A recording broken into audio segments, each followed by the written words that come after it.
ప్రార్థన చేసుకుందాం. ప్రార్థనతో సువార్త కూడికను ఆరంభించుకుందాం. పరలోకమందున్న మా తండ్రి, పరిశుద్ధుడైన దేవ, అద్వితీయ సత్యదేవుడైన మా దేవ, మా తండ్రి, వాగ్దానములు అనుగ్రహించి నెరవేర్చు దేవ, యేసుక్రీస్తు నిన్న నేడు ఒక రీతిగా ఉన్నటువంటి మా దేవ, ప్రార్థన ఆలకించేవాడ సర్వశరీరుని యొద్దకు వచ్చాడని వ్రాయబడినట్లు ప్రభా తండ్రి, ప్రభా మేము ప్రార్థించినప్పుడు మీరు వినే దేవుడవు, ప్రభా మొరపెట్టినప్పుడు నువ్వు ఆలకించే దేవుడు. మీరు స్తోత్రాలు. అంత మాత్రమే కాదు, మా జీవితాల్లో మీరు మాకు అనుగ్రహించిన రక్షణ బట్టి కూడా మీరు స్తోత్రాలు. పరలోకానికి మార్గం చూపిన దేవుడు అయి ఉన్నందుకు స్తోత్రాలు ప్రభా. మరి ఈ సమయంలో, ఈ సాయంకాల సమయంలో, ప్రభుత్వం సాయంకాల సమయంలో మా ప్రభా సువార్త కూడిక ఉండే భాగ్యము మా జీవితంలో మీరు ప్రవేశపెట్టినందుకు స్తోత్రాలు. ఉదయ కారణము ఆరాధన మరి అంతట్లో మీరు తోడే ఉండి నడిపిస్తూ వచ్చినారు. అందును బట్టి మీరు స్తోత్రాలు. తిరిగి మా తండ్రి, ఇదిగో మా ప్రభా నాయన మరి సాయంకాల సమయంలో మరి నాయన ఈ రీతిగా నాయన మా ప్రభా మందిరమును ఆధారం చేసుకొని ప్రభా మరి మైకు ద్వారా ప్రభా అనేకులకు నీ వార్తను, సువార్తను, ప్రభా తండ్రి ప్రేమ వార్తను, ప్రభా తండ్రి శిలువ వార్తను, ప్రభా తండ్రి ప్రకటించుటకు ప్రభా మీరు మాకు ఇచ్చిన ధన్యతకై స్తోత్రాలు. అటు దేవుడివే ఉన్నావు, మీరు స్తోత్రాలు. కనుక మరి ఈ సమయాన్ని దీవించండి. రానయ్యున్న వారిని తీసుకొని రండి. మీ ఆత్మ సంచారం మాతో ఉంచండి. మా చుట్టూ మీ అగ్ని ప్రాకారం దాల్చేయమని ప్రార్థిస్తున్నాం. పాటల ద్వారా, వాక్యము ద్వారా మీ నామమునకు మహిమ తెచ్చుకోమని ప్రార్థిస్తున్నాం. ప్రభా మీరు జ్ఞాపకం చేసుకోండి, సహాయం చేయండి. ప్రభా యొక్క కూడిక ఆరంభం నుంచి ముగింపు వరకు మీరే గైడెన్స్గా ఉండి ప్రభా గైడ్గా ఉండి నడిపించమని ప్రార్థిస్తున్నాం. ప్రభా సహాయం చేయండి, కృప చూపించండి. ప్రతి మాట కూడా ప్రభా మరి తండ్రి మీ యొక్క గమన సింహాసనం నుంచి ప్రభా మాకు అనుగ్రహించమని ప్రార్థిస్తూ తోడు నడిపించమని మహిమ ఘనత ప్రభా మీరు ఆరోపించుకుంటూ యేసుక్రీస్తు వారి పరిశుద్ధమైన నామమున స్తుతించి ప్రార్థించి అడిగి వేడుకొంచున్నాము తండ్రి, ఆమేన్.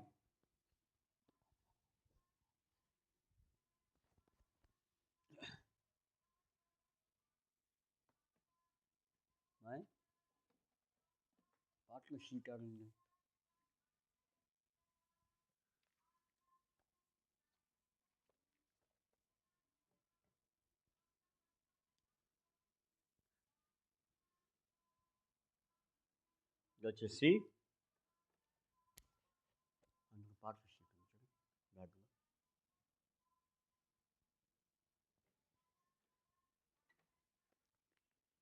పాటలు పాడుకుందాం.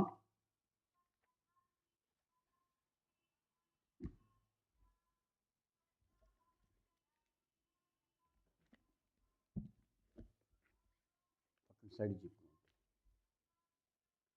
సైడ్ ఆ పక్కన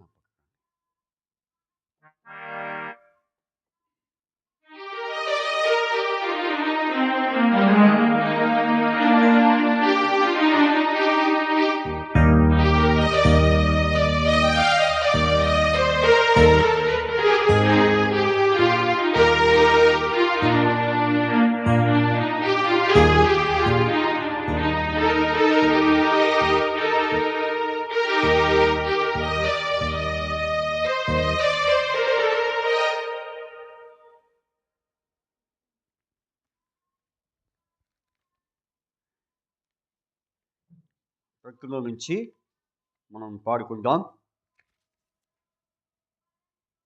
పాటల ప్రకృతిలో నుంచి మనము ఈ పాట పాడుకుందాం. పాటల ప్రకృతిలో నుంచి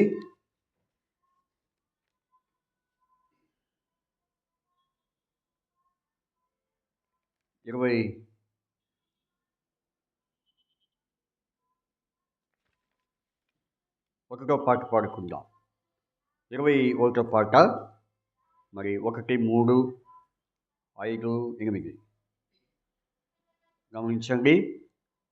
మరి 1, 3 అలాగే 5, 8 పాట ఈ వచనాన్ని మాత్రమే పాడుకుంటాం.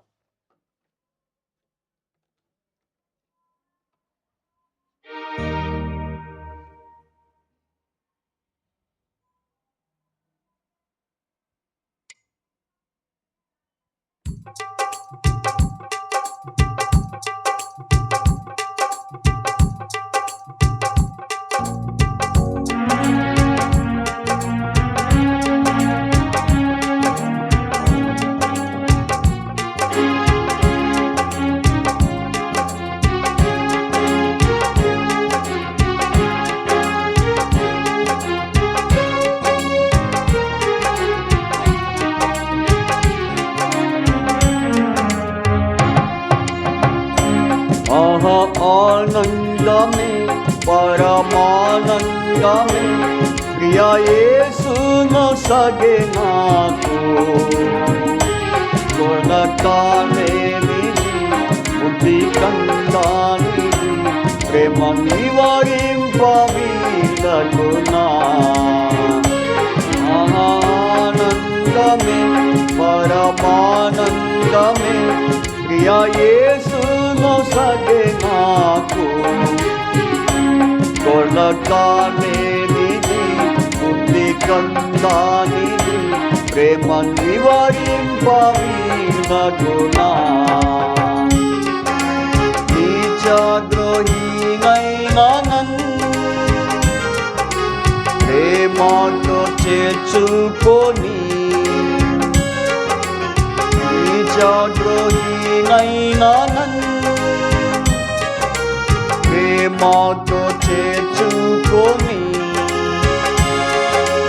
పాపావు బీనుండి నన్ను పైకి లేవానెత్తేను పాపావు బీనుండి నన్ను పైకి లేవానెత్తేను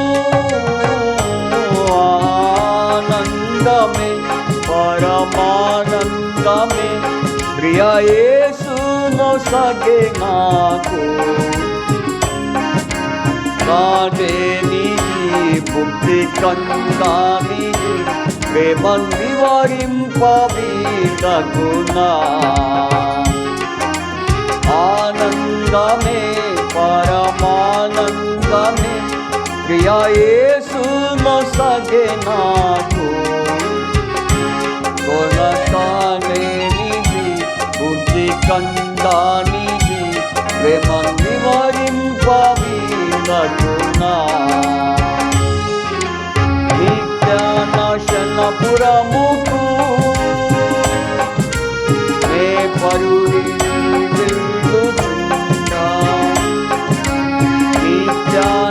నిత్యనాశనపురమునకు నే పరుడి వెళ్ళుచున్నా నిత్య జీవ మార్గములో నన్ను నడిపించితివి నిత్య జీవ మార్గములో నన్ను నడిపించితివి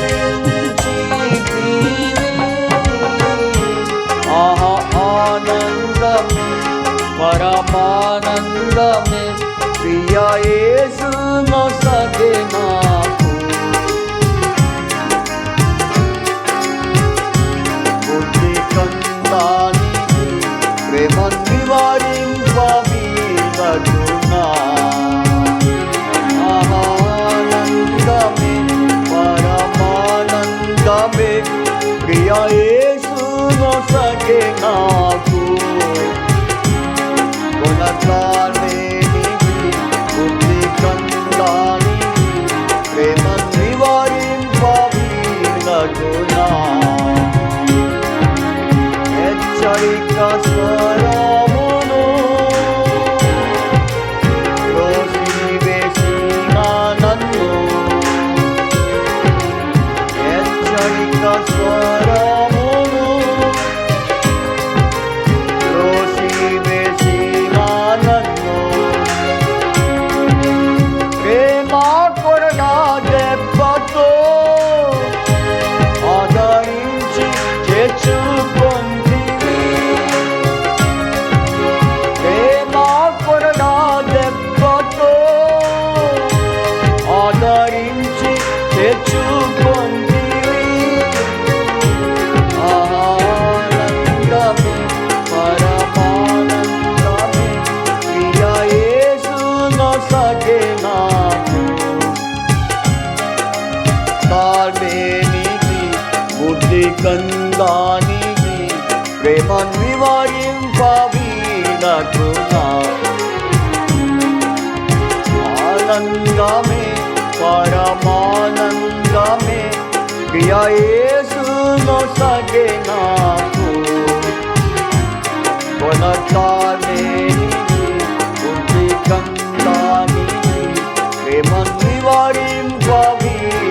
వీలగునా.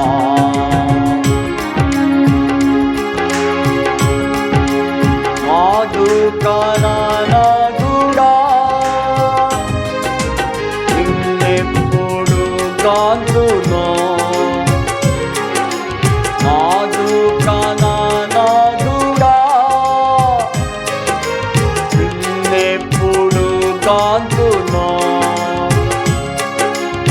ఆత్మప్రియుడా నిన్ను చూడాశ నాలో కలిగెను. ఆత్మప్రియుడా నిన్ను చూడాశ నాలో కలిగెను. ఆనందమే పరమానందమే ప్రియ యేసును సగే నాకు. కొనసాలేనిది బుద్ధి కందానిది ప్రేమను వివరింప వీలగునా. ఆనందమే పరమానందమే ప్రియ యేసును సగే నాకు. కొనసాలేనిది బుద్ధి కందానిది ప్రేమను వివరింప వీలగునా. మధ్యాకాశమునందునా ప్రభుని చేరువేళలో. మధ్యాకాశమునందునా ప్రభుని చేరువేళలో. ఆనందమానందమే ఎల్లప్పుడానందమే. ఆనందమానందమే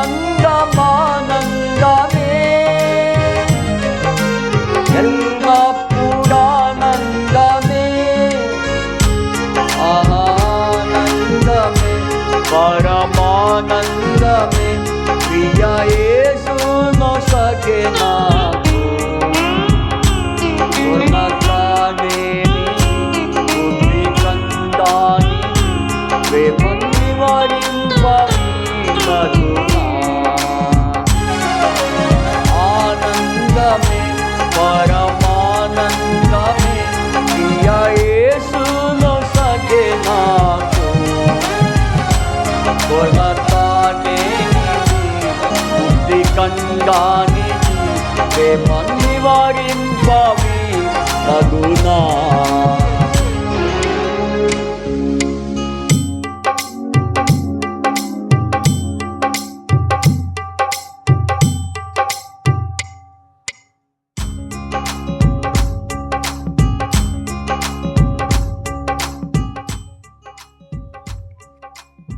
తర్వాత మరొక పాట పాడుకుందాం.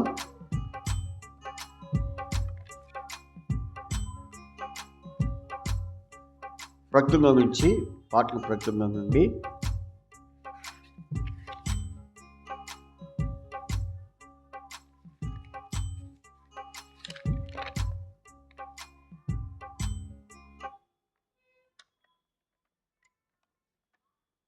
దయచేసి ఈ పాట మనం చూద్దాం, పాడుకుందాము.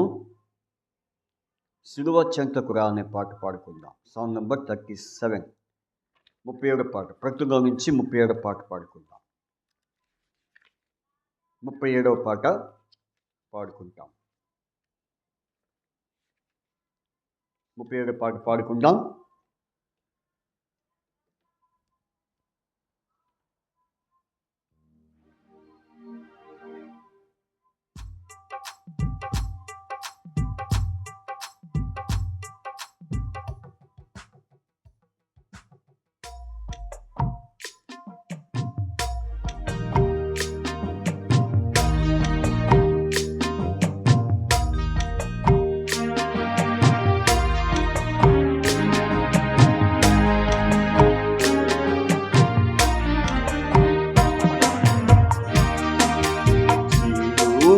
చెంతకురా సిలువ చెంతకురా సిలువ చెంతకురా సిలువ చెంతకురా సహోదరా సిలువ చెంతకురా సహోదరి సిలువ చెంతకురా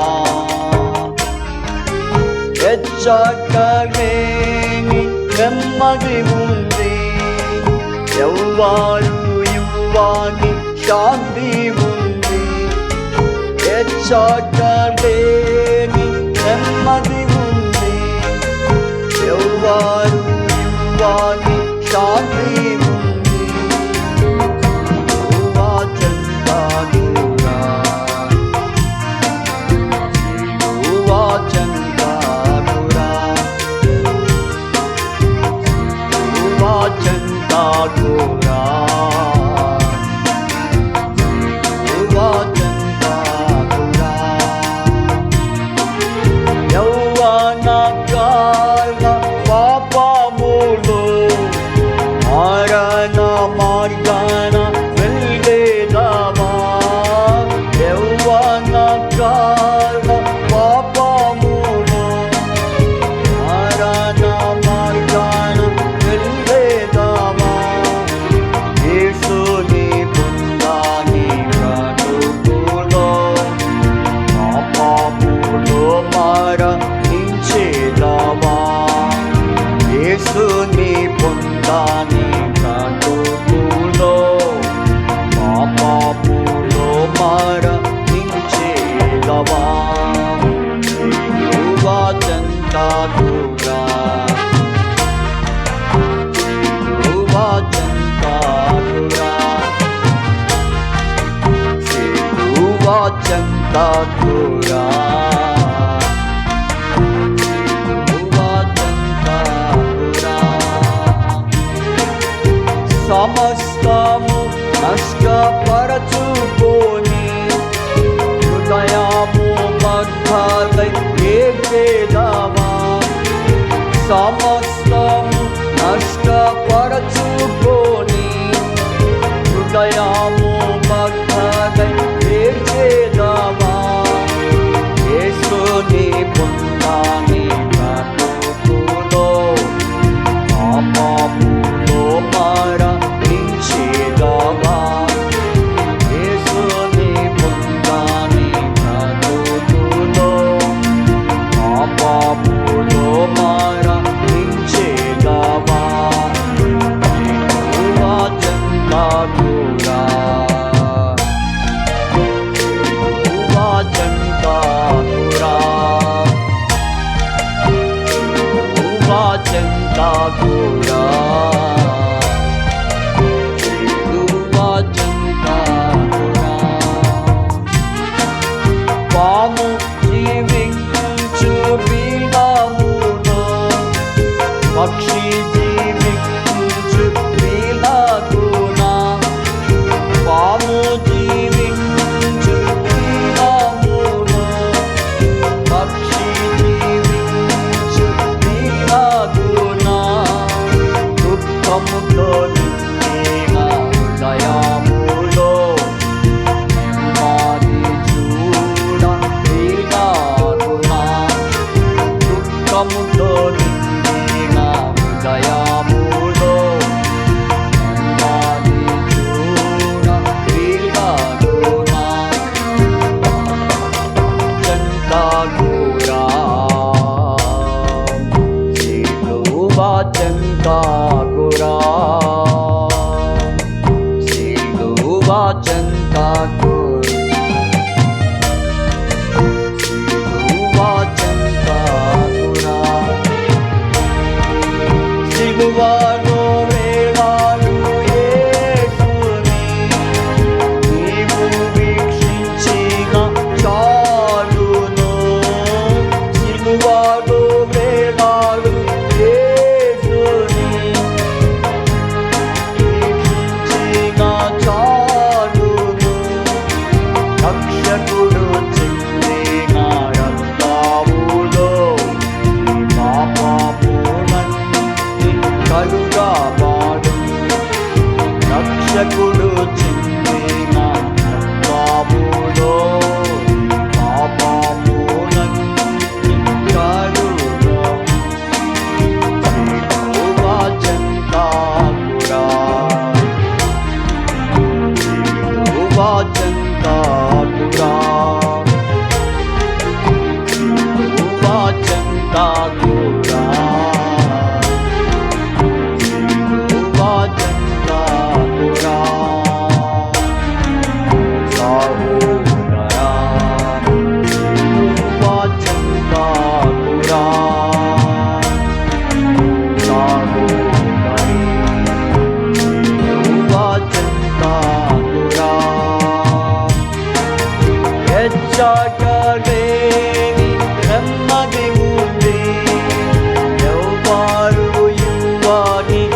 ఒక పాట పాడుకుందాం.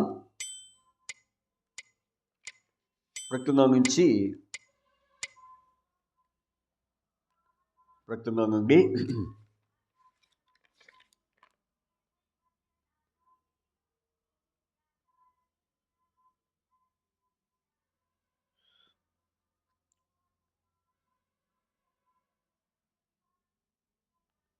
31 పాట పాడుకుందాం.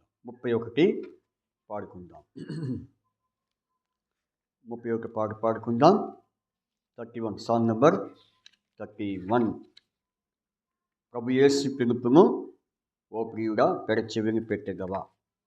1వ వచనం, 3వ వచనం, 5వ వచనం పాడుకుంటాం. దయచేసి గమనించండి. 1, 3వ వచనం, 5వ వచనం పాడుకుందాం.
ప్రభు సన్నిధిలో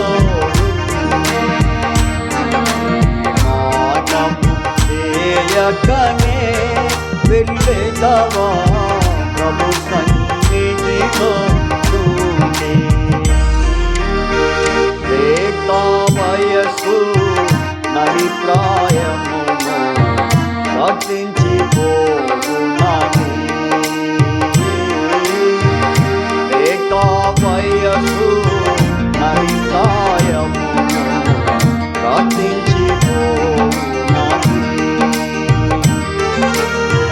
మన్నైనాది వెనుకటి వల్లెలే, మన్నైనాది వెనుకటి వల్లెలే మరణభూమికి చేరు. ఆత్మగాని దయచేసిన దేవుని యొద్దకు పోవు.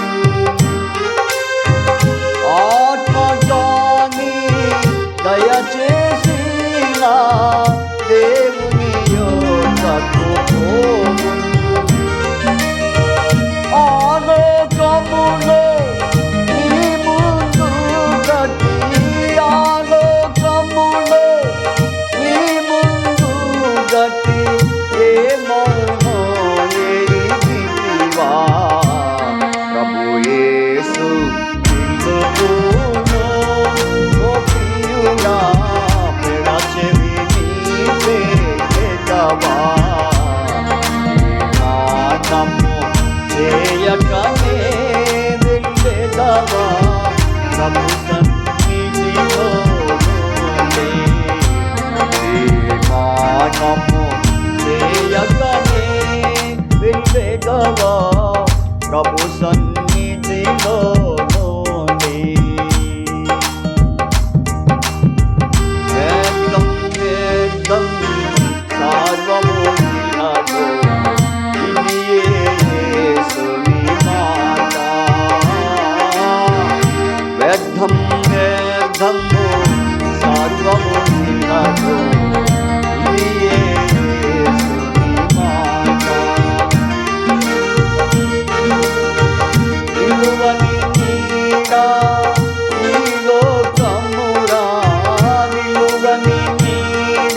కనుగొనరా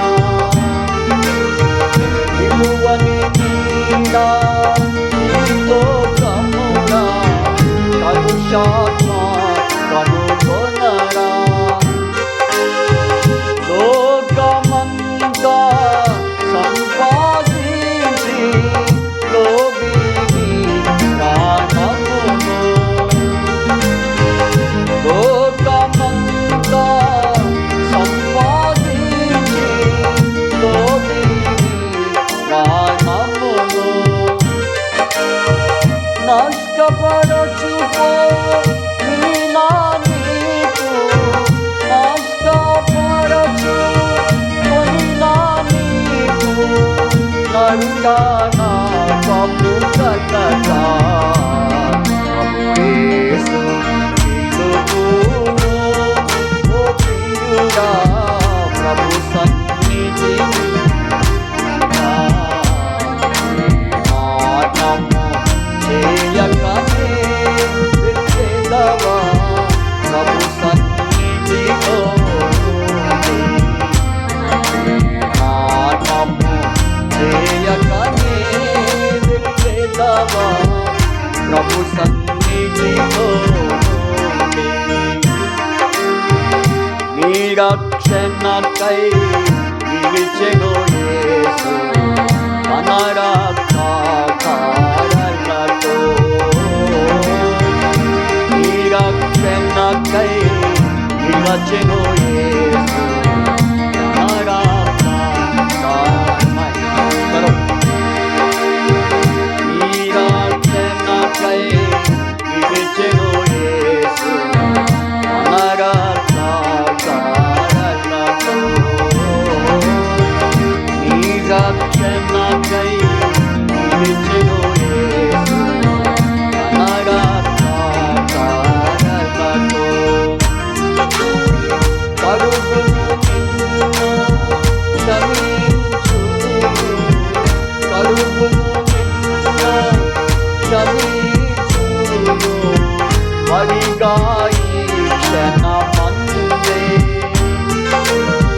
కడుగును నిన్ను క్షమించును మరిగా ఈ క్షణమందే నీ నామమును పరలోకములో నీ నామమును పరలోకములో నేడే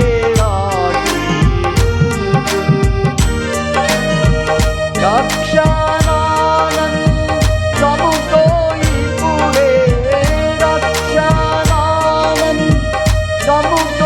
ఇప్పుడే కన్నీరెదవు ప్రియుడా ప్రభు యేసు పిలుపును ఓ ప్రియుడా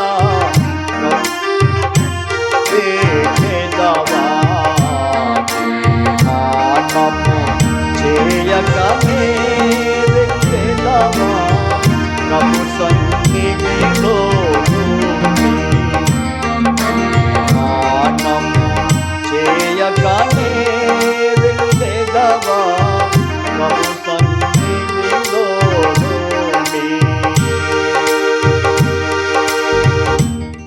ఐదో వచనం ఇంకోసారి పాడుకుందాం.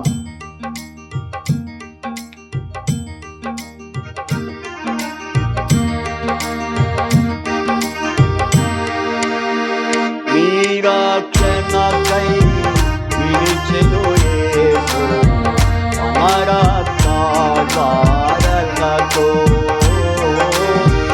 నీ రక్షణకై నిలిచెను యేసు తన రక్తధారలతో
ప్రభు సన్నిధిలో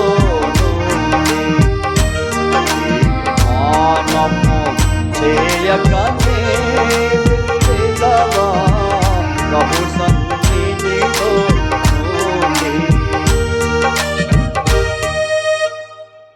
బైబిల్స్ పైకెత్తి బైబిల్ పాట పాడుకుందాం.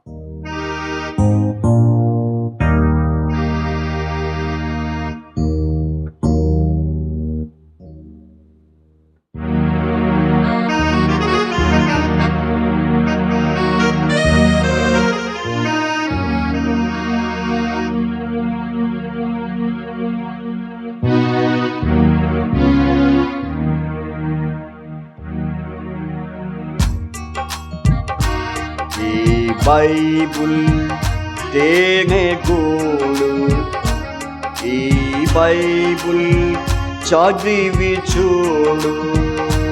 ఈ బైబుల్ తేనె గూడు, ఈ బైబుల్ రుచి మధురము.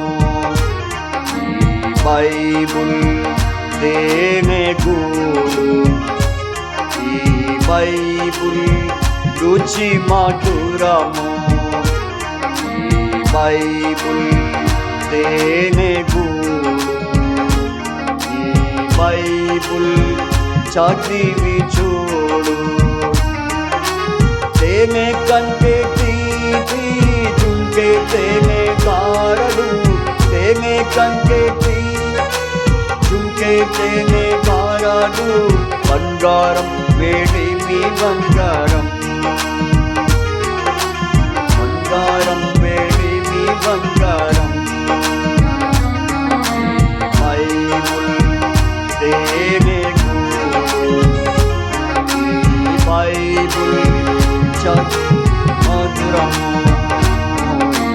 బైబుల్ తేనె గూడు, ఈ బైబుల్ రుచి మధురము. బైబుల్ తేనె గూడు, ఈ బైబుల్ చదివి చూడు. ఈ బైబుల్ తేనె గూడు, ఈ బైబుల్ రుచి మధురము. బైబుల్ తేనె గూడు, ఈ బైబుల్ చదివి చూడు.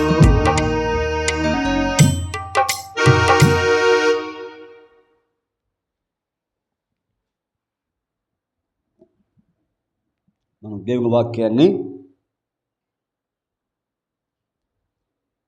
ధ్యానించుకుందాం.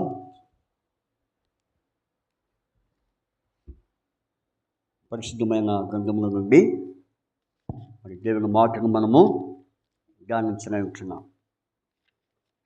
దయచేసి కీర్తన 9వ అధ్యాయం, కీర్తన 9వ అధ్యాయము మనము చదువుకుందాం. కీర్తన 9వ అధ్యాయము చదువుకుందాం.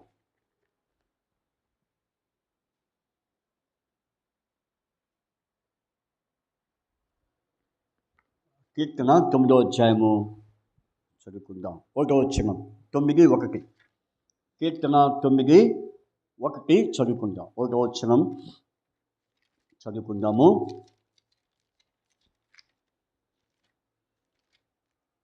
అందరూ కలిసి చదువుకుందాం.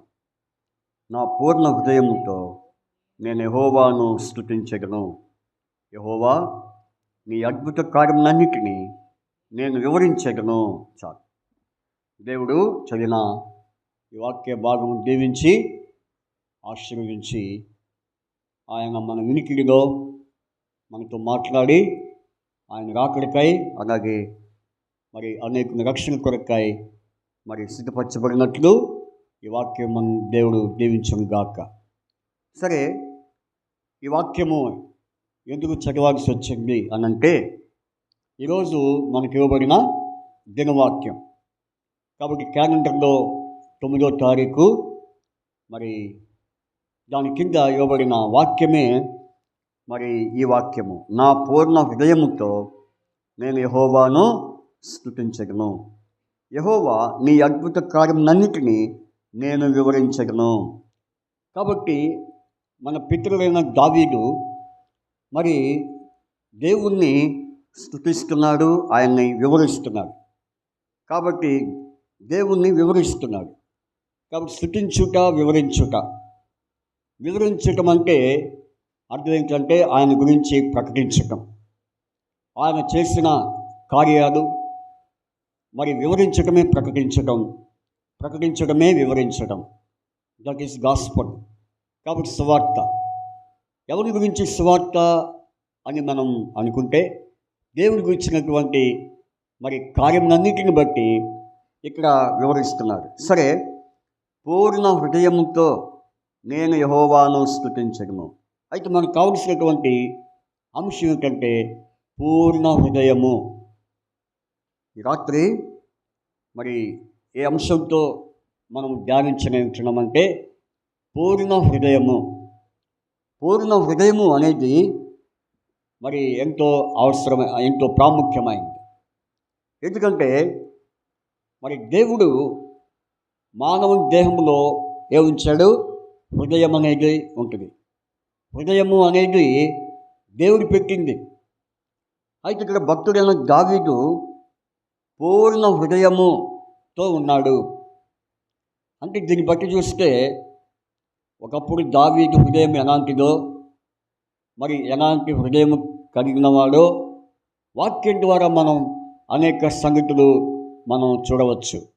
అయితే ఇక్కడ పూర్ణ హృదయముతో మరి దేవుణ్ణి స్తుతించుట అనేది మనం చూస్తున్నాం. కాబట్టి రాత్రి పూర్ణ హృదయము అంటే దావీదు ఎటువంటి హృదయంతో ఉన్నాడంటే పూర్ణ హృదయము. కాబట్టి ఈ పూర్ణ హృదయం ఎవరిచ్చారు? ఆయనకి దేవుడే ఇచ్చాడు. రక్షకుడైనా మరి ప్రభు అయిన యేసుక్రీస్తు వారు ఆయనకి హృదయం కలుగు చేశాడు. కాబట్టి ఎందుకంటే దేవుడు ఎలాంటి వాడంటే హృదయాలను చూచువాడు. ఎలాంటి వాడు? హృదయాలను చూచువాడు అని బైబిల్లో ఉంది. చూడండి, బైబిల్లో ఇర్మియా పుస్తకం 20వ అధ్యాయంలో, ఇర్మియా పుస్తకము 20వ అధ్యాయము 12వ వచనం, సైన్యములకు అధిపతి యెహోవా నీతిమంతులను పరిశోధించువాడు నీవే, అంతరింద్రియములను హృదయమును చూచువాడవు నీవే. కాబట్టి దేవుడు రక్షకుడు ఏమి చూచేవాడంటే హృదయాలను చూచేవాడు. ప్రతి మనిషిలో ఉన్న హృదయాన్ని ఆయన చూచున్న దేవుడు. ఎందుకంటే మానవునికి హృదయం ఎలాంటిదో దేవుడికి తెలుసు. కాబట్టి మంచి హృదయం కాస్త ఏమైంది? మోసకరమైన హృదయం అయిపోయింది. అందుకనే ఆయన అంతస్తును చూడడు, లేకపోతే అందాన్ని చూడడు, చదువును చూడడు, లేకపోతే మనకున్న మరి ఏది కూడా చూడడు. కానీ ఆయన ఏం చూస్తాడు? ఆయన హృదయాన్ని చూచువాడు. స్కాన్ చేస్తున్నాడు. ఏం చేస్తున్నాడు? హృదయాన్ని మరి స్కాన్ చేయటం. చూడండి, స్కాన్ అంటే మనకేం గుర్తొస్తుంది? మరి హాస్పిటల్ గుర్తొస్తుంది. హాస్పిటల్లో మరి ఏం చేస్తారు? డాక్టర్స్ స్కాన్ తీస్తారు. దేనికి స్కాన్ తీస్తారు? ఏది అవసరమో దాన్నే. ఎందుకంటే ఆ అవయవం ఎట్లా ఉంది, ఆ అవయవంలో లోపాలు ఉన్నాయా, దానినే స్కాన్ చేస్తారు.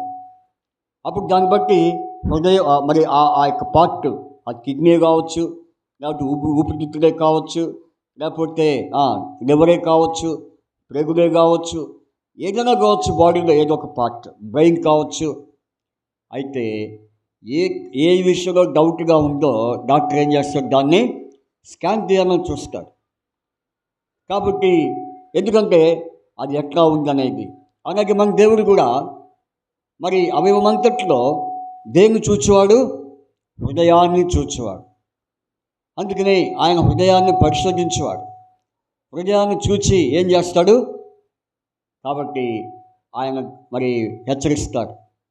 అందుకనే దేవుడు మన హృదయాన్ని చూచేవాడు కనుక ఆ హృదయం ఎలా ఉండాలని దేవుడు కోరుతున్నాడు, అది మనం తర్వాత చూద్దాం. అందుకనే చూడండి, ఇర్మియా పుస్తకం 17వ అధ్యాయంలో ఒక ప్రశ్న రాయబడింది. 12వ అధ్యాయం ఇర్మియా పుస్తకం 12వ అధ్యాయంలో ఒక మాట ఉంది. ఏ మాట అది? 3వ వచనం, యెహోవా నీవు నన్ను ఎరిగి ఉన్నావు, నన్ను చూచున్నావు, నా హృదయం నీ పట్ల ఎట్లున్నది? నా హృదయం నీ పట్ల ఎలా ఉంది? ఎందుకని? నీవు ఏం చూచువాడువు?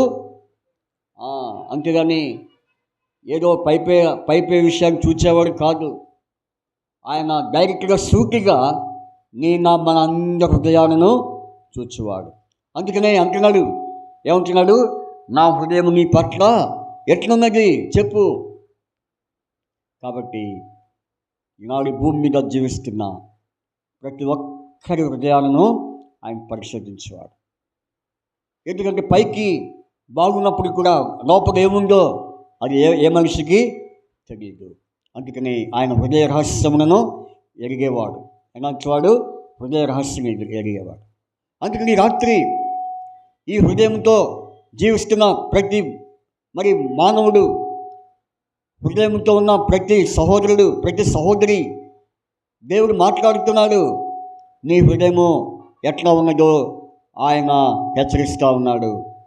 నీ హృదయం ఎట్లా ఉండాలని ఆయన కోరేవాడుగా ఉంటున్నాడు అనేది ఇప్పుడు మనం చూద్దాం. అందుకనే దావీదు హృదయం అలాంటిది, పూర్ణ హృదయంతో దేవుణ్ణి దేవుని సన్నిధికి ఆయన స్తుతించేవాడుగా ఉంటున్నాడు. సరే, ఇప్పుడు మన అంశం ఏంటంటే హృదయము. కాబట్టి దేవుడు మన హృదయాన్ని చూచేవాడు. కాబట్టి మన హృదయం ఎట్లా ఉంది, ఎట్లా ఉండాలని ప్రభు ఈ రాత్రి లోపల ఉన్న వారితో, బయట ఉన్న వారితో ఆయన మాట్లాడుతున్నాడు. ఇప్పుడు మనం చూద్దాం. కాబట్టి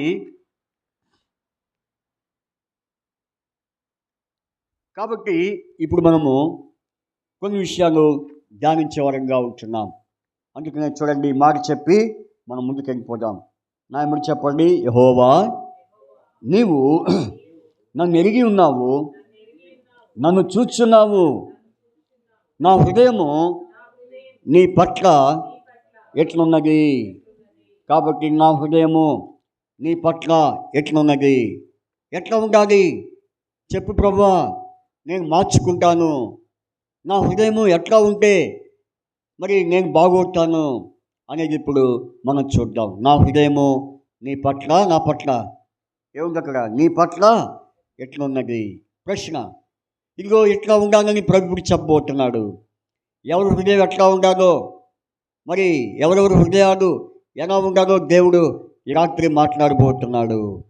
కాబట్టి ఇప్పుడు చూడండి, హృదయమును చూస్తున్న దేవుడు మాట్లాడుతున్న సంగతిని ఏమిటో సామెతలు ఇప్పుడు చూద్దాం. చూడండి, సామెతలు 3వ అధ్యాయం 5వ వచనం. సామెతలు 3వ అధ్యాయము 5వ వచనం. సామెతలు 3వ అధ్యాయము. నీ పూర్ణ హృదయముతో నా ఎమ్మడి చెప్పండి, 5వ వచనం, 3వ అధ్యాయం 5వ వచనం. సామెతలు 3:5. నీ స్వబుద్ధిని ఆధారం చేసుకొనక, నీ పూర్ణ హృదయముతో యెహోవా యందు నమ్మకముంచుము. అది. కాబట్టి హృదయము ఎలా ఉండాలని ప్రభు హెచ్చరిస్తున్నాడంటే నమ్మకమైన హృదయాలు కలిగి ఉండాలి. ప్రతి ఒక్కరూ, చిన్నలు, పెద్దలు, వృద్ధులు, యవనస్తులు, నడి వయసు గలవారు, అనేకులు ఎలాంటి హృదయం కలిగి ఉండాలంటే బైబిల్ చెబుతుంది, యెహోవా యందు నమ్మకం ఉంచే హృదయాలు. ఎందుకంటే ఎవరి హృదయాలు దేవుని యందు నమ్మకం ఉంచబడుతుందో వారు ఏమవుతారు చెప్పండి? రక్షించబడతారు. కాబట్టి హృదయంలో నమ్మకం ఉండాలి.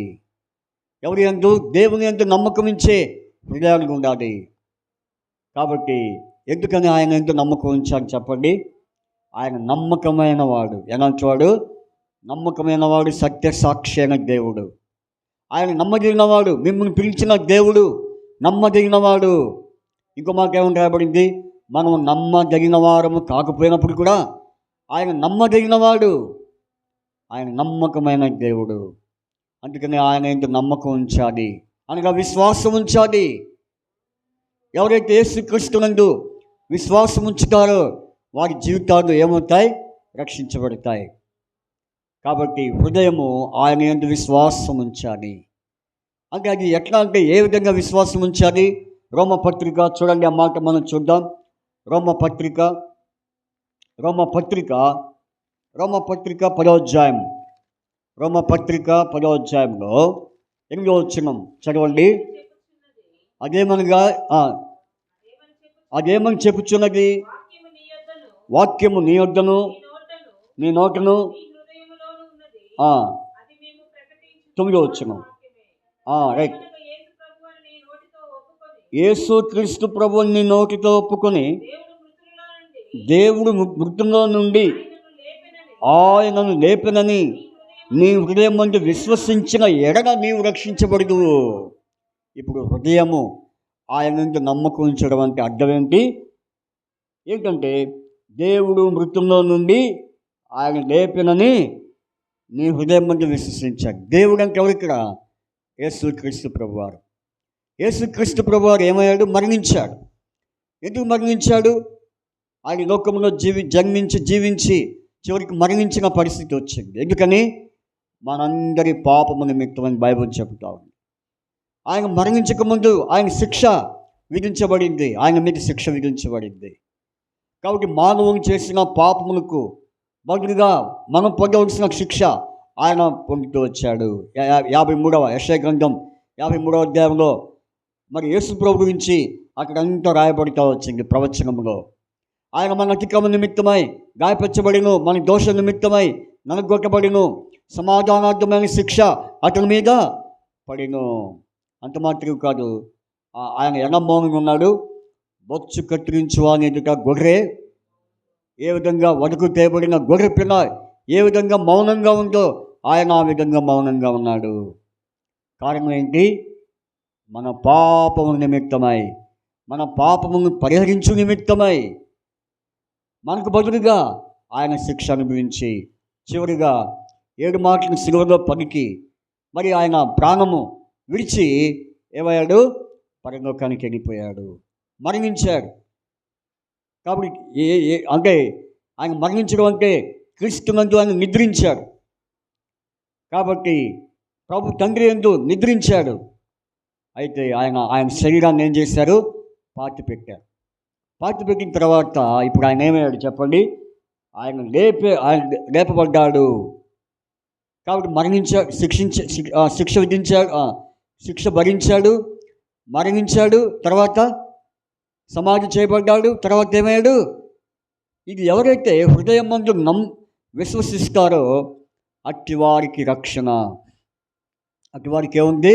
రక్షణ. ఆయన మృతుల్లో నుండి లేపబడినని ఎవరైతే హృదయం ముందు విశ్వసిస్తారో, అంటే నమ్మకం ఉంచుతారో, వారు తప్పక రక్షించబడతారు. ఈ మాటలు వింటున్న సోదరా సహోదరి, మరొకసారి ప్రభు నీతో మాట్లాడుతున్నాడు. యేసుక్రీస్తు ప్రభు వారి నీ కొరకై లోకానికి వచ్చి జీవించి అద్భుత కార్యాన్ని చేసి శిక్ష పొంది ప్రాణం పెట్టి మరణించి సమాధి చేయబడి తిరిగి లేచాడని నీవు విశ్వసిస్తే చాలు, నీ హృదయం రక్షించబడుతుంది. అప్పుడు నీకు పరలోకము ప్రాప్తిస్తుంది. రక్షించబడిన నీవు ఎక్కడికి ప్రవేశిస్తావు? పరలోకాన్ని ప్రవేశిస్తావు. లేకపోతే నరకమని బైబిల్ చెప్తుంది. నమ్మి బాప్తిసం పొందినవాడు రక్షింపబడును, నమ్మని వానికి శిక్ష విధించబడును. ఆ శిక్షే మరి యమగుండము అంటారు. కాబట్టి వైకుంఠము యమగుండం. వైకుంఠం అంటే అర్థం ఏంటి? పరలోకం.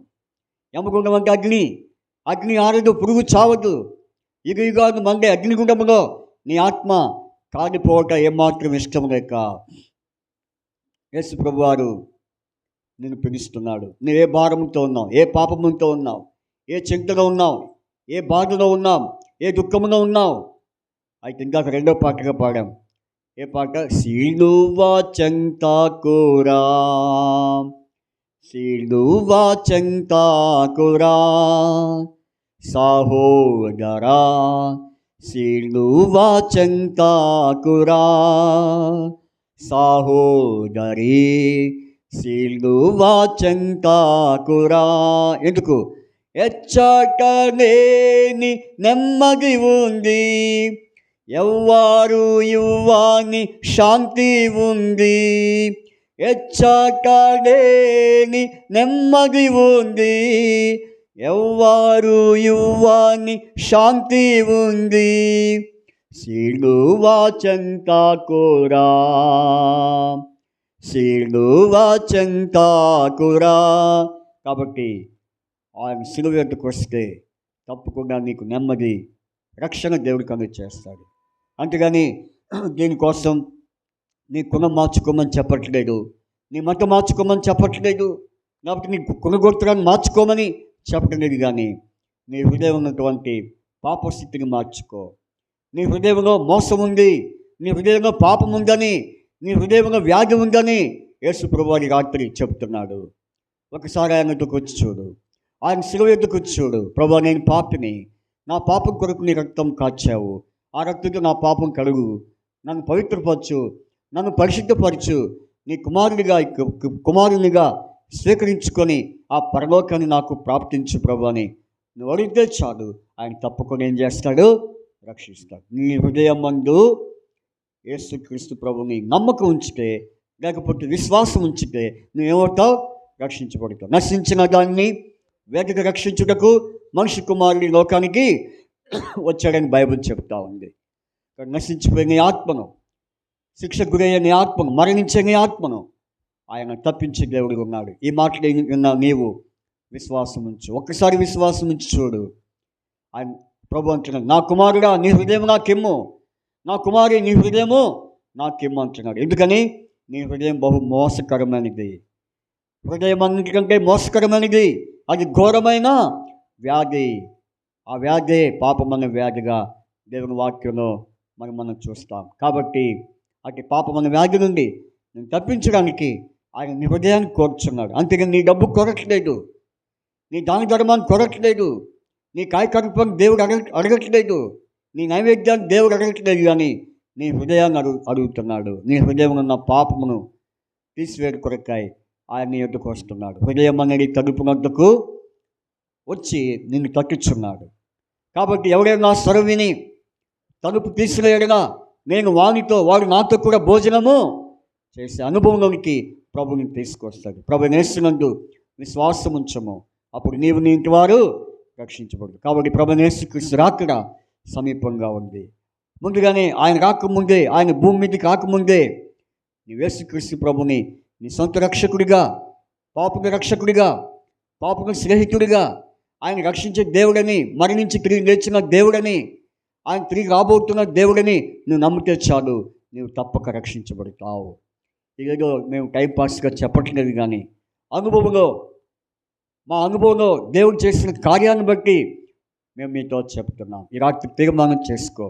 ఎందుకంటే రేపు నీది కాదు, రేపు మంది కాదు, రేపు మనం నిన్నటి వారమే కానీ రేపటి వారం కామని బైబిల్ చెప్తా ఉంది. రేపు ఇది చేద్దాం అది చేద్దాం అనుకున్నంతలోనే ఏమైపోతున్నారు? మనుషులు చనిపోతున్నారు. ఇంతలో కనబడి అంతనే మాయమైపోయే ఆవిరి వంటి జీవితము మానవ జీవితం, నీటి బుడగ వంటి జీవితం మానవ జీవితం, త్రాసు మీద ధూళి లాంటి జీవితము, భూమి మీద ధూళి. కాబట్టి ఇటువంటి జీవితాన్ని రక్షించడానికి యేసు ప్రభువు రాత్రి మరి నీ హృదయాన్ని కోరుచున్నాడు, నీ హృదయం దేవునికి ఇవ్వు, తప్పకుండా ఆయన రక్షిస్తాడు. ఎవరైతే తమ హృదయాలను దేవునికి సమర్పిస్తారో తప్పకుండా వారి హృదయాల్లో నూతన ఆనందము, నూతన శాంతి, నూతన నెమ్మది, నూతన సమాధానము దేవుడు వారికి అనుగ్రహించే దేవుడిగా ఉంటున్నాడు. ఈ రాత్రి తీర్మానం చేసుకో సహోదరి.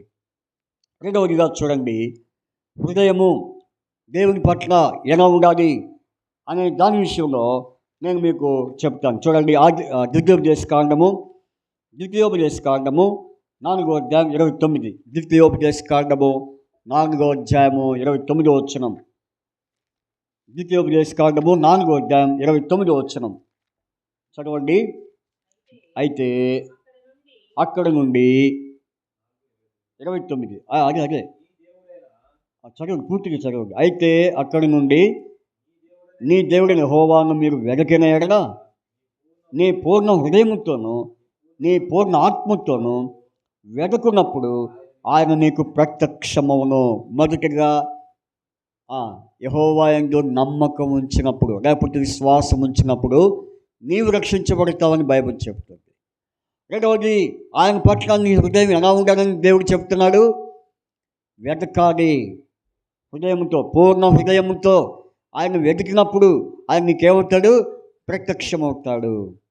కాబట్టి వెతుకుట అనే మాటలో ప్రార్థన చేయుట, ఆయన ఎద్దుకు వచ్చుట, అడుగుడి మీకు ఇవ్వడును, వెతుకుడి మీకు దొరుకును, తట్టుడి మీకు. అంత మాత్రం కాదు, యెహోవా మీకు దొరుకానమందు ఆయన వెతుకుడి. కాబట్టి ఆయన వెతికినప్పుడు ఎలా వెతకాలి? పూర్ణ హృదయంతో. మన హృదయాలు దేవుణ్ణి వెతికినప్పుడు, దేవుని చెంత చేరినప్పుడు ఆయన మనకు ప్రత్యక్షమవుతాడు, కానీ ఊరికే ప్రత్యక్షమవుడు. కాబట్టి ఆయన ప్రత్యక్షం కావాలంటే, ఆయన నీ ఎద్దుకు రావాలంటే, ఆయన నీతో ఉండాలి అంటే, ఆయన నీతో సహవాసం చేయాలి అంటే నువ్వు ఆయన వెతకాలి. అప్పుడు ఆయన ఏమవుతాడు? నీకు ప్రత్యక్షమవుతాడు. వెతుకుచున్నామా? ఇద్దరు వ్యక్తుల్ని దేవుడు అడిగాడు, మీరేమి వెతుకుచున్నారని అడిగాడు. మీరేమి వెతుకుచున్నారు అన్నప్పుడు వారు ఏమన్నారు? రబ్బుని.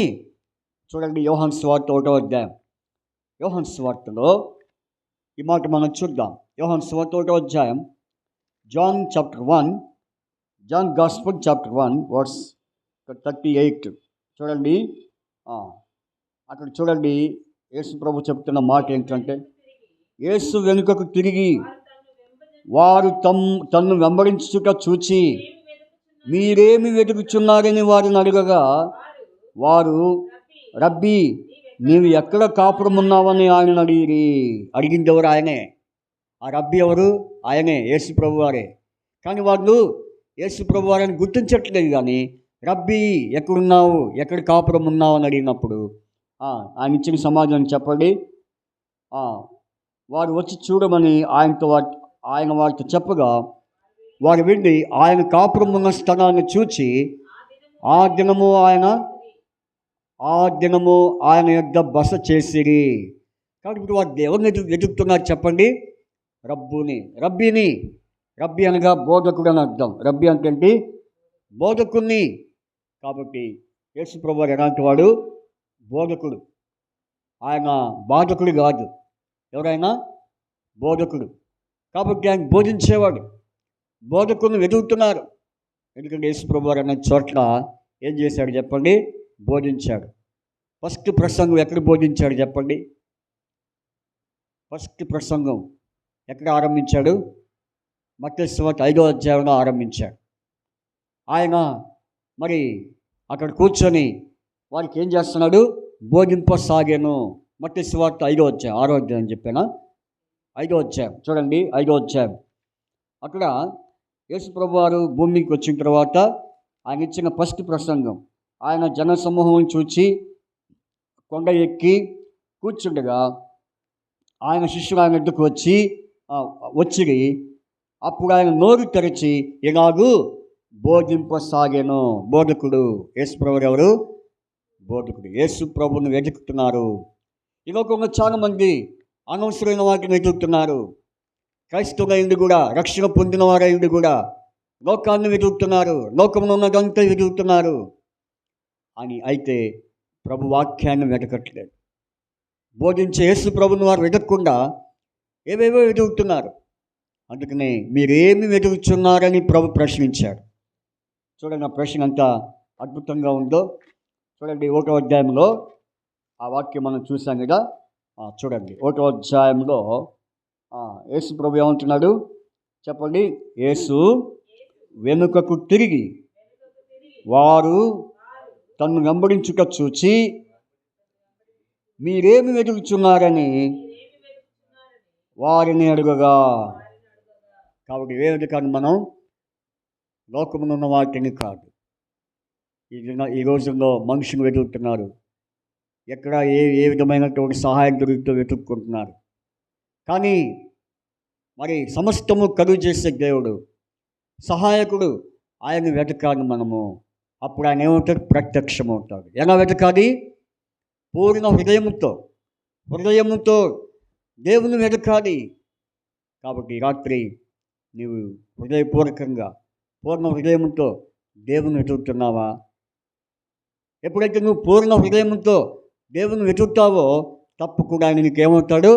ప్రత్యక్షమవుతాడు. ప్రత్యక్షమై నిన్ను ధైర్యపరుస్తాడు, నిన్ను ఆదరిస్తాడు, నీకు నెమ్మది కలుగు చేస్తాడు. కాబట్టి రాత్రి రెండవ విషయంగా దేవుని పట్ల మన హృదయం ఎలా ఉండాలి? వెతికే హృదయముగా ఉండాలి. మొదటిగా ఎలాంటి హృదయం కలిగి ఉండాలి? రక్షణ పొందిన హృదయముగా నీ హృదయం ఉండాలి. రెండవది వెతికే హృదయముగా ఉండాలి. తర్వాత మూడవదిగా చూడండి, దేవుని పట్ల మన హృదయాలు ఎలా ఉండాలి అంటే మొదటి సమూయేలు 12వ అధ్యాయం 20వ వచనం. మొదటి సమూయేలు 12వ అధ్యాయం 20వ వచనం. మొదటి సమూయేలు 12వ అధ్యాయము 20వ వచనం చదువుకుందాం. మొదటి సమూయేలు 12వ అధ్యాయము 20వ వాక్యాన్ని చదువుకుందాం. చదవండి. అంతటి సమూయేలు జనంతో ఇట్లా నేను భయపడకుడి,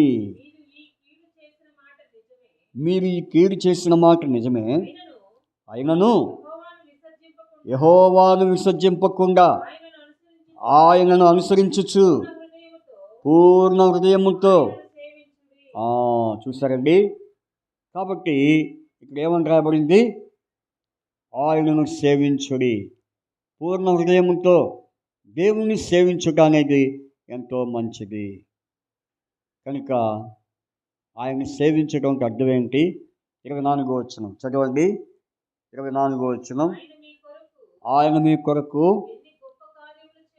ఎన్ని గొప్ప కార్యములు చేసినో అది మీరు తలచుకొని యెహోవా యందు భయభక్తులు కలిగి నిష్కపటులై పూర్ణ హృదయంతో ఆయనను సేవించుట ఆవశ్యకము. భయభక్తులు కలిగి ఆయనను సేవించాలి. కాబట్టి మూడవదిగా భయభక్తులు కలిగి మన హృదయము ఎలా ఉండాలి? దేవుని యందు భయభక్తులు కలిగిన హృదయముగా ఉండాలి. ఈ రోజుల్లో ఒకటి ఉంటే ఒకటి ఉండట్లేదు. ఏముంటే ఉండట్లేదు? భయం ఉంటే భక్తి ఉండట్లేదు, భక్తి ఉంటే భయం ఉండట్లేదు. కాబట్టి రెండు కలిగి ఉండాలి. భయము ప్రక్కన భక్తి, భక్తి ప్రక్కన భయము. ఈ రెండు ఉన్నప్పుడే అప్పుడు మన హృదయం దేవునికి భయభక్తులతో ఉన్నట్టే. కాబట్టి అప్పుడు ప్రభు మన ఎడన ఆయన ఇష్టపడిన దేవుడిగా ఉంటాడు.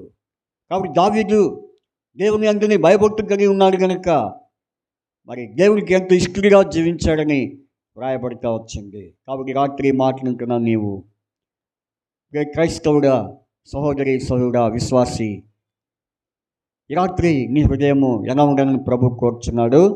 భయభక్తులు కలిగి ఉండాలి. భయభక్తులు లేకపోతే మరి నీ పట్ల, ఆయన పట్ల నీ హృదయము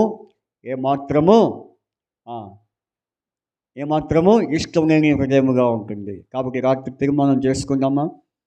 ఆయన భయభక్తులు కలిగి ఉందామా?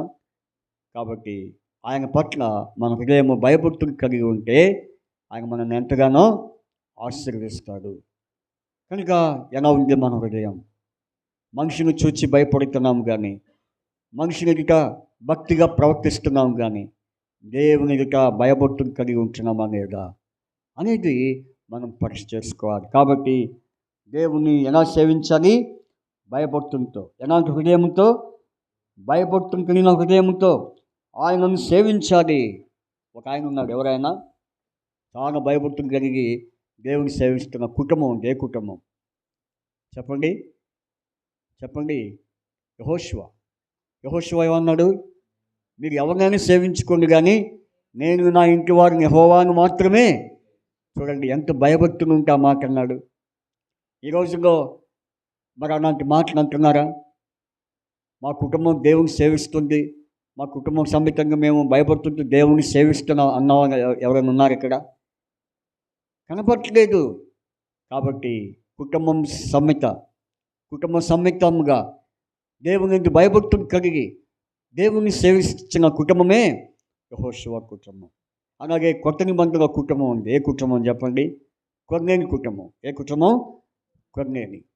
కాబట్టి వారి కుటుంబం కూడా దేవుని యందు భయభక్తి కలిగినటువంటి కుటుంబం. ఈనాడు నీ కుటుంబం ఎలా ఉంది? కాబట్టి మన హృదయాలు భయభక్తితో కలిగినటువంటి హృదయానికి దేవుణ్ణి సేవించే అనుభవం మనకు కలిగి ఉంటే అది మనకెంతో ఆశీర్వాదం. ఇది మూడో విషయంగా మనం చూస్తాం. నాలుగో విషయంగా చూడండి. నాలుగో విషయంగా ద్వితీయోపదేశకాండం 6వ అధ్యాయం 5వ వచనం. దయచేసి ఈ మాట మనము చూద్దాం. చూడండి, ద్వితీయోపదేశకాండం 8వ అధ్యాయము 6వ అధ్యాయం 5వ వచనం చదవండి. నీ పూర్ణ హృదయముతోను. చూడండి, ప్రతి మాటలో ఏమొస్తుంది? పూర్ణ హృదయము, పూర్ణ హృదయము. అంటే మన దేవుని పట్ల మన హృదయం ఎలా ఉండాలి? పరిపూర్ణంగా ఉండాలి. ఆ పరిపూర్ణ హృదయానితో మనం ఎలా జీవించాలనేది, ఎలా నడుచుకోవాలనేది దేవుని వాక్యం ద్వారా మనం తెలుసుకుంటున్నాం. ఇప్పుడు మనం చూసాం ద్వితీయోపదేశకాండం 6వ అధ్యాయం 5వ వచనంలో నీ పూర్ణ హృదయముతోను, నీ పూర్ణ ఆత్మతోను, నీ పూర్ణ శక్తితోను నీ దేవుడిని యెహోవాను ప్రేమింపవలెను. ఎవరిని ఎలా ప్రేమించాలి? పూర్ణ హృదయముతో. కాబట్టి ఆయన్ని ప్రేమించడం అనేది ఎంతో ప్రాముఖ్యమైన విషయం. దేవుని మనం ప్రేమించాలి. దేవుని ప్రేమించడం అంటే ఏంటి చెప్పండి? దేవుని ప్రేమించడం అంటే ఏంటి? ఆయనను మనం ఆనుకొని, ఆయన మీద ఆధారపడి జీవిస్తే ఆయన మనం ప్రేమించినట్టు. ఎవరి మనసుని మీద ఆనుకునో వారిని పూర్ణశాంతి గలవానిగా చేస్తానని ప్రభు వాక్యం రాయబడింది. యెషయా గ్రంథం 26వ అధ్యాయం 3వ వచనంలో. కాబట్టి మన మనస్సు, మన యొక్క హృదయాలు దేవుని మీద ఆనుకున్నప్పుడు, ఆయనతో మనం హత్తుకున్నప్పుడు, అందుకనే నీ దేవుడిని యెహోవాను నీవు హత్తుకోవాలన్నది ఏముంది?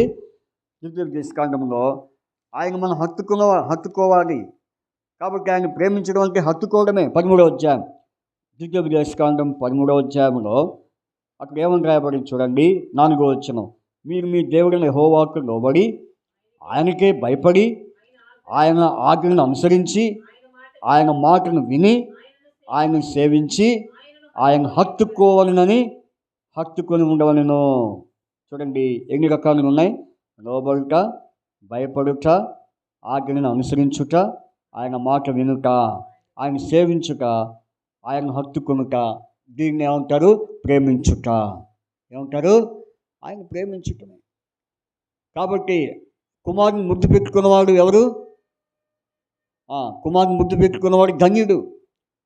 కుమారుని ముద్దు పెట్టుకున్నవాడు గద్దించును.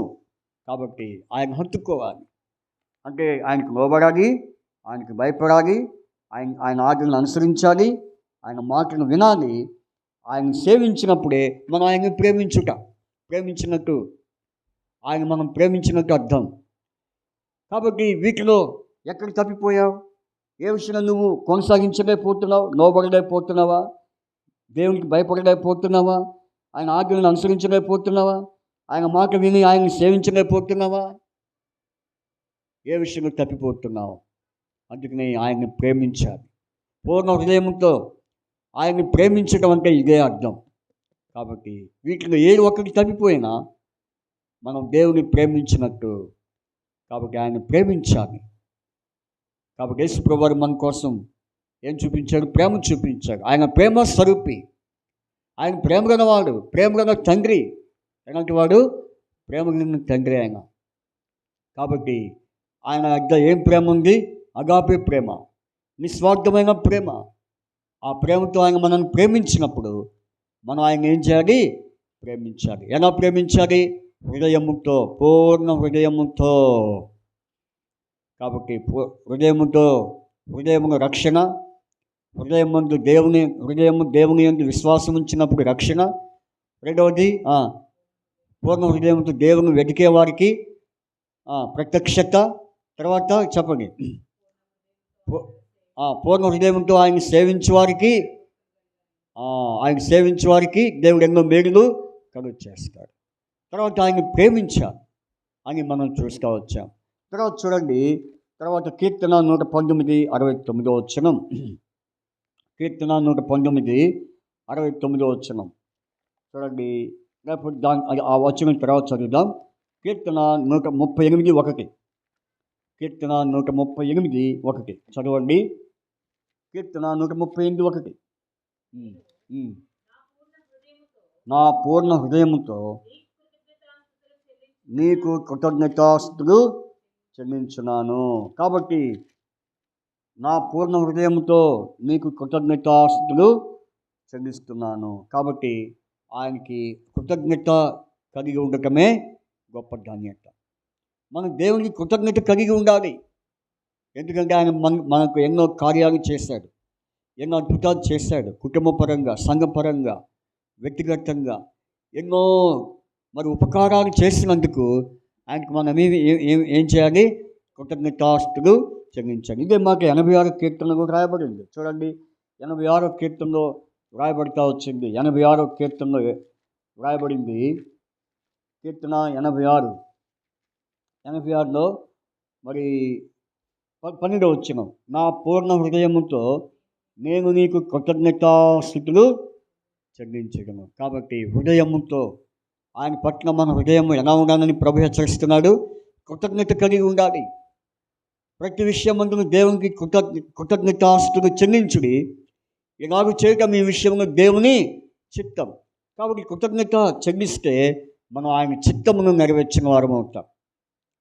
ఆయనకి మనం కృతజ్ఞత చెల్లించకపోతే దేవుని చిత్తాన్ని జరిగించని వారం అవుతాం. ఇప్పుడు చెప్పండి, దేవుని చిత్తమును జరిగించేవారు ఏం చేస్తారు? దేవునికి ఎప్పుడు కృతజ్ఞతాస్తుతులు చెల్లిస్తారు. ఈ రాత్రి వాక్యం వింటున్న మరి ప్రియమైన సహోదర సహోదరి, ఎలాంటి హృదయంతో మనం మరి కృతజ్ఞతాస్తుతులు చెల్లించాలి? పూర్ణ హృదయంతో. మన హృదయాలు ఎప్పుడు దేవునికి కృతజ్ఞతాస్తుతులు చెల్లిస్తూనే ఉండాలి. అందుకనే కీర్తన గ్రంథంలో ఏమని రాయబడి 34 గురించి, నేను ఎల్లప్పుడూ యెహోవాను సన్నుతించెదను. ఏదో ఒకరోజు కాదు, ఒకరోజు చెల్లించి ఒకరోజు చెల్లించకపోవడం కాదు, ఎల్లప్పుడూ నిత్యము ఆయన కీర్తన నేను చూడండి. ఆ మాట 34వ కీర్తన అనుకుంటా. నేను ఎల్లప్పుడూ యెహోవాను సన్నుతించెదను, నిత్యమైన కీర్తన నోట. కాబట్టి నిత్యము, ఎల్లప్పుడూ, ఎవ్రీ డే, ప్రతిరోజు, డే బై డే దేవునికి మనం కృతజ్ఞతాస్తుతులు చెల్లించే వారంగా ఉంటున్నాం. కాబట్టి ఎందుకంటే ఆయన మనకు చేసిన కార్యములు భౌతిక సంబంధమైనవి కాదు, కానీ ఆత్మ సంబంధమైన కార్యాలు కూడా, ఉపకారాన్ని దేవుడు చేస్తూ వచ్చాడు. కాబట్టి వారి హృదయాన్ని ఎలా ఉండాలి? కృతజ్ఞతతో నింపబడిన హృదయముగా ఉండాలి. ఇటువంటి అనుభవాన్ని మనం కలిగి ఉన్నప్పుడే అప్పుడు దేవునికి మన హృదయం దేవుని పట్ల ఎలా ఉంటుంది చెప్పండి? ఎలా ఉంటుంది? ఇష్టమైన హృదయాలుగా ఉంటాయి. కాబట్టి రాత్రి తీర్మానం చేసుకుందాం, మన హృదయం దేవుని పట్ల ఎలా ఉంది, ఏ విధంగా జీవించబడుతున్నాం, ఏ విధంగా నడుచుకుంటున్నాం. కాబట్టి ఎన్నో విషయం చెప్పుకున్నాము. 5వ విషయము. కాబట్టి మరి ఇటు వారందరూ ఏం చేస్తారు చెప్పండి?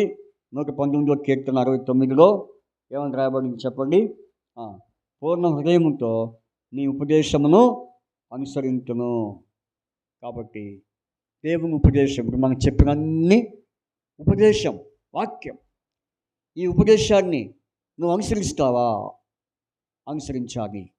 అనుసరించినప్పుడే, ఈ 5టిని అనుసరించినప్పుడే మన జీవితాలు ఏమవుతాయి? వర్ధిల్లుతాయి. ఏమవుతాయి చెప్పండి? చూడండి, 119వ కీర్తన 2వ వచనంలో, అయితే చదవండి. అయితే పూర్ణ హృదయంతో, తర్వాత వారి హృదయము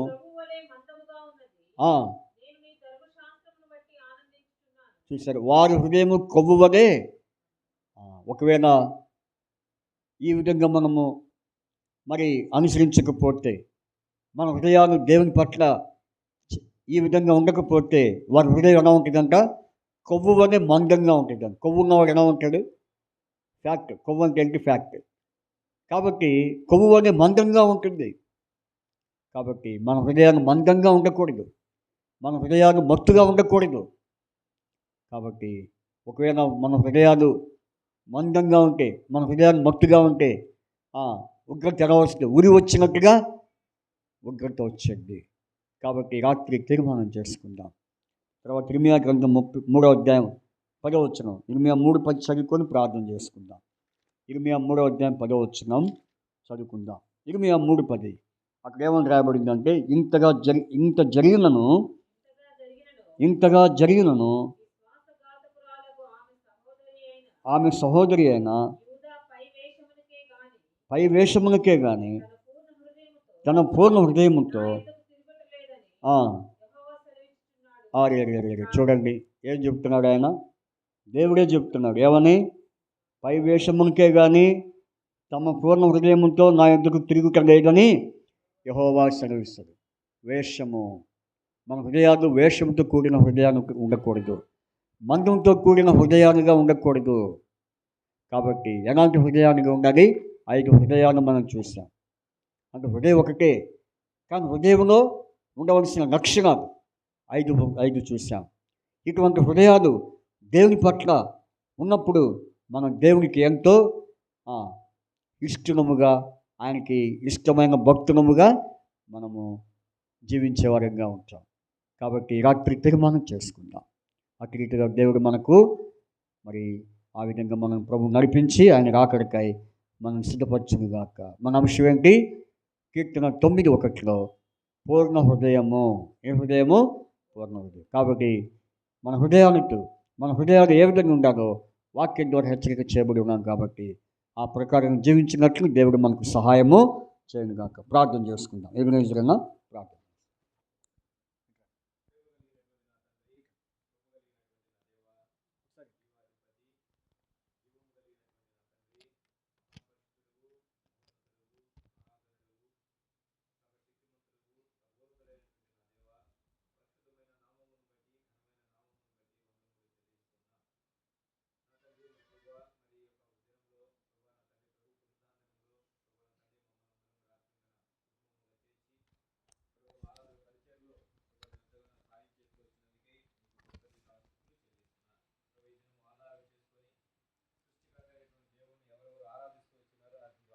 మమ్మల్ని తీసుకొచ్చినందుకే స్తుతిస్తూ ఉన్నా. బలవర్తమాన విషయంలో కూడా సాయం చేస్తూ వచ్చారు. అందును బట్టి నీకు కృతజ్ఞతలు చెల్లిస్తూ ఉన్నా. ఈ రాత్రికాల సమయమందు ప్రభా మీరు మరి గ్రామాన్ని ప్రేమించి గ్రామంలో ఏర్పాటు చేసినటువంటివి మరి షిలోహు మందిరమును బట్టి స్తుతిస్తూ ఉన్నా. ప్రభా మందిరము ఆధారం చేసుకొని ప్రభా నా తండ్రి మరి ప్రభా ఈ మందిరం ఆధారం చేసుకొని ఇప్పటి వరకు కూడా ప్రభా నువ్వెంతగానో నా తండ్రి గొప్పగా అద్భుతముగా ఆశ్చర్య కార్యములుగా నీ పరిచర్య జరిగిస్తూ వస్తున్న విధానాన్ని బట్టి నీకు నేను కృతజ్ఞతాస్తుతులు చెల్లిస్తున్నా. ఇంతవరకు కూడా ప్రభా మరి మందిరం ఆధారం చేసుకొని మరి అనేకమైనటువంటి ప్రాంతాల్లో సువార్తిక కూడికలు జరిగించే విషయంలోను, గృహ కూడికలు జరిగించే విషయంలోను, కృతజ్ఞత కూడికలు జరిగించే విషయంలోను ఎంతగానో ప్రభా నా తండ్రి జరిగిస్తున్న విధానాన్ని బట్టి నీకు నేను కృతజ్ఞతాస్తుతులు చెల్లిస్తూ ఉన్నా. అలాగే ప్రభా మరి రాత్రికాల సమయం మందు ప్రభా నా తండ్రి నీ పాద సన్నిధికి తీసుకొచ్చినందుకే నీకు కృతజ్ఞతాస్తుతులు చెల్లిస్తున్నా. ప్రభా మీ దాసును నిలబెట్టుకొని ఈ సువార్త కూడికి విషయంలో నువ్వు సాయం చేస్తూ వచ్చినందుకే స్తుతిస్తున్నా. మరి పాటలతో ప్రభా నేను ఘనపరుస్తూ వచ్చి ఉన్నా. ప్రభా నా తండ్రి వర్తమానంతో కూడా ప్రభా అనేకులకు కూడా మారు మనసు రక్షణ అనుభవములు నడిపించాలని ప్రభా మరి అటువంటి వర్తమానము మరి ప్రభా అందించాలని మరి రాకడ దినాల్లో వారు ఎత్తబడే వారిగా ఉండాలని ప్రభా నీ దాసుడితో మాట్లాడుతూ వచ్చి ఉన్నారు. మరి రాజు అయినటువంటి దావీదు విషయములో ప్రభా తన పూర్ణ హృదయముతో నిన్ను ఆరాధిస్తున్నాడు, ఘనపరుస్తూ ఉన్నాడు. కీర్తన గ్రంథము 9వ అధ్యాయం 1వ వచనం ఆధారం చేసుకొని మరి ఎటువంటి హృదయము కలిగి ఉండాలని నీ దాసుడితో మాట్లాడుతూ వచ్చి ఉన్నారు ప్రభా. అందును బట్టి నీ కృతజ్ఞతాస్తుతులు చెల్లిస్తున్నాను ప్రభా. నీ యందు ప్రభా మరి ఎలాంటి హృదయము కలిగి ఉండాలి? అటువంటి హృదయము కలిగినటువంటి వారు దేవుని రాకడలో ఎత్తబడతారు, ఆత్మీయమైన మేలులు పొందుకుంటువారు అని నీ దాసుడితో మాట్లాడుతూ వచ్చి ఉన్నారు ప్రభా. మరి హృదయం ముందు మరి సేవిస్తే మరి యెహోషువ అంటున్నాడు, నేను నా ఇంటి వారు యెహోవాను సేవించదమని అంటూ ఉన్నాడు. అలాగే నా హృదయం ముందు విశ్వాసం ఉంచిన వారు రక్షణ పొందుతారని వాక్యం సెలవిస్తూ ఉంది. ఆయన హృదయం ముందు మరి ఆయన అంగీకరిస్తే ఆయన ప్రేమించేటటువంటి వారిగా, ఆయన సేవించేటటువంటి వారిగా హృదయం ముందు ఆయన భయభక్తులు కలిగి ఉండే వారి విధంగా ఉండాలని నీ వాక్యంతో మాట్లాడుతూ వచ్చి ఉన్నారు ప్రభా. నా తండ్రి జ్ఞాపకం చేసుకోండి ప్రభా. మీ దాసుడు లేఖనం ద్వారా చూపించినటువంటి వాక్యం ఏదైతే ఉన్నదో ఆ వాక్యము నా తండ్రి అందరి హృదయములో నా తండ్రి ఎవరైతే మరి వింటూ ఉన్నారో చూస్తూ ఉన్నారో వారి హృదయంలో చేర్చమని ప్రార్థన చేస్తున్నా. ఎవరైతే వాక్యము విని వారి హృదయములు అంగీకరించినటువంటి వారు ఎవరైతే ఉన్నారో వారికి మారు మనసు రక్షణ అనుభవంలోనికి నడిపించమని ప్రార్థన చేస్తూ నీ రాకడ సమయంలో వారిని ఎత్తబడే వారిని సిద్ధపరచమని ప్రార్థన చేస్తున్నా. అనేకులకు నా తండ్రి మారు మనసు రక్షణ కార్యము జరిగించమని ప్రార్థన చేస్తున్నా.